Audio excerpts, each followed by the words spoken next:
90% das instalações que a gente tem auditado e tendo feito vistoria, elas não estão conformes essa parte da norma. E isso é super crítico, né? Então, o pessoal pega um DR de outro tipo, que é o tipo mais comum. A gente já poderia entrar, inclusive, a gente já falou de algumas coisas a respeito do início, da instalação, de caminhos possíveis. Mas aí você poderia também aproveitar para entrar na questão prática mesmo, né?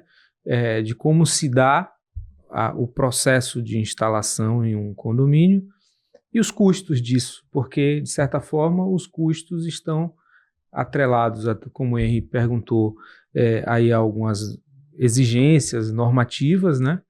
E que não, nesse caso, não se poderia fugir muito disso.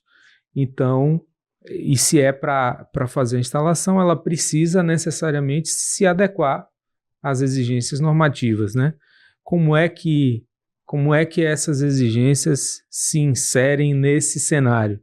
Elas estão sendo impeditivas, elas estão sendo, né? Não sei se ficou muita informação, mas aí qualquer coisa a gente vai destrinchando aí, fique à vontade. Tranquilo, tranquilo. As exigências normativas, a gente já vai falar do sprinkler.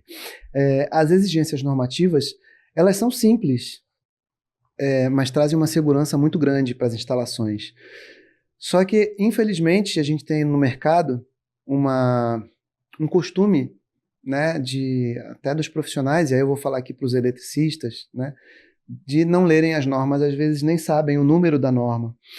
Importante dizer o seguinte, a quantidade de cabos que vai passar por um local, ela precisa ser calculada. E os cálculos estão lá na norma.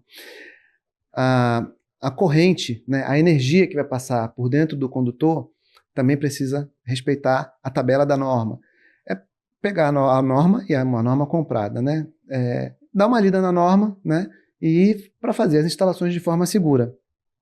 Tem um dispositivo específico, que é o DR, tipo A ou tipo B, que é específico para recarga de veículos.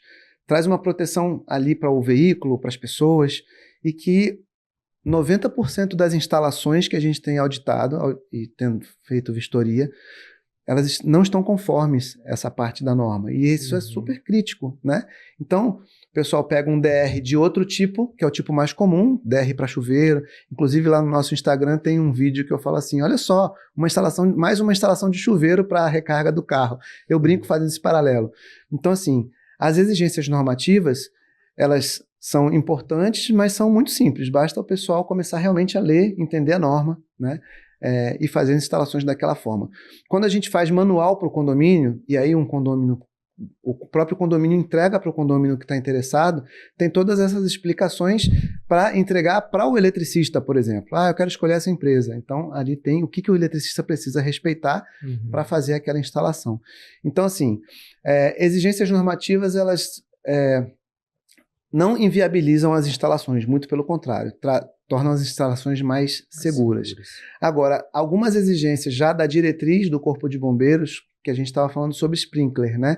Sprinkler são aqueles chuveirinhos que ficam instalados no teto, que quando a temperatura aumenta muito, eles estouram e ficam jogando água ali no pavimento, né, da garagem, o que quer que seja. A gente vê muito isso nos filmes, quando toca o alarme de incêndio, aí estoura o sprinkler, o andar todo fica chovendo, digamos assim. Então, a diretriz, e mais uma vez, lembrando, a diretriz é uma recomendação, ainda não é uma exigência. A diretriz traz que os pavimentos de garagem que tem garagem interna, garagem fechada, e que vão ter recarga veicular, precisam ter um sistema de sprinkler instalado. É um sistema caro, ali de 300 a 500 mil reais, e ainda mais para um veículo que tem uma probabilidade de incêndio muito baixa, muito menor, como se falou, Henri, muito menor do que os veículos a combustão. Inclusive, tem profissionais do setor de combate a incêndio que acham que essa exigência, aliás, essa recomendação, porque ainda é diretriz na norma, essa recomendação, ela é uma recomendação discriminatória com os carros elétricos. Só porque é elétrico tem que botar os sprinklers. Os prédios comerciais, empresariais já tem sprinkler em todos os pavimentos de garagem, porque isso é obrigatório.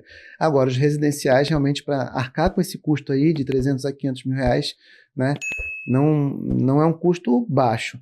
Agora, vamos para a prática. O que a gestão dos condomínios está decidindo? Ó, Fábio, vamos instalar. Se essa exigência vier para a norma e se for aprovado, a gente vê o que faz. Os condôminos desinstalam, os próprios condôminos estão aceitando essa possibilidade, porque realmente, como eu falei mais cedo, a vida de quem tem um carro elétrico e não tem onde recarregar é um inferno, né? Então eles aceitam. Não, tudo bem, a gente vai desinstalar se isso realmente for obrigatório, quando for obrigatório os sprinklers. Qual a previsão para isso virar norma? A previsão era outubro, e agora foi para o final do ano. Eu acredito que esse ano não vira norma ainda, essa diretriz. Mas também muita coisa pode acontecer aí, porque como precisa de uma portaria, né, da assinatura aí dos políticos para realmente essa norma entrar em vigor, que ela ainda não existe, mas uma hora ela vai existir, muita coisa pode acontecer. Então, é isso. Na prática, o pessoal está dizendo, não, vamos instalar condomínios que têm vagas externas e vagas de visitante, aí a recomendação é que ali para vagas externas não vai mudar nada.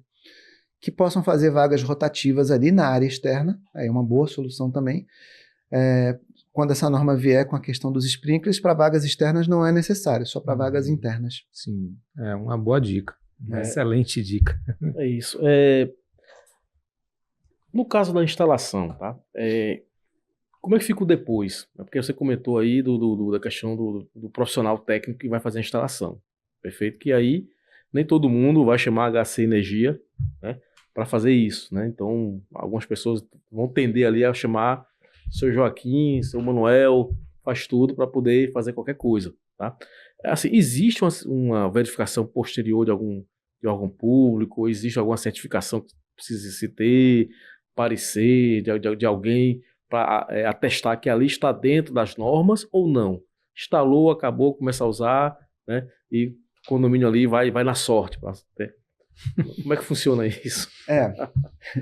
O condomínio precisa exigir minimamente que aquela instalação tenha projeto e ART. Para explicar para o pessoal, a RT é um atestado de responsabilidade técnica que o profissional cadastrado no CREA, que é o conselho, né, da classe, que ele assume a responsabilidade daquela instalação. Então, assim, minimamente, o condomínio precisa exigir daquela instalação projeto e ART, né? O condomínio também pode escolher que os condôminos, que os moradores façam as instalações com alguma empresa que já tenha, que seja homologada, né? Mas não podem obrigar, não sei se juridicamente falando, podem obrigar isso. Empresa A ou B não pode, né? Aí não... Mas assim, já existem várias empresas homologadas para fazer esse tipo de instalação. E assim, mais uma vez falando das normas ABNT, toda instalação elétrica, ela deve, até por rigor da lei, ela deve obedecer às normas ABNT. Só que, infelizmente, a maioria das instalações não tem essa, vamos chamar de certificação. E aí, se os condôminos ou o próprio condomínio quiser contratar uma empresa, contratar um profissional homologado para fazer uma vistoria e emitir um laudo, ótimo, né? A gente recentemente fez a gente tem feito alguns laudos para corrigir esses tipos de instalação. E olha, importante também o condomínio entender o seguinte: o condômino, ele acha que a instalação está correta porque ele contratou um profissional, né? Então, às vezes não, sempre eu tenho muito cuidado de comunicar para o condômino, dizer assim, ó, sua instalação está insegura, mas para corrigir é preciso fazer isso, isso e isso. Já ocorreu, inclusive, do condômino se chatear, né, com o laudo. Mas o meu eletricista é de confiança, já está não sei quantos anos na família e tal.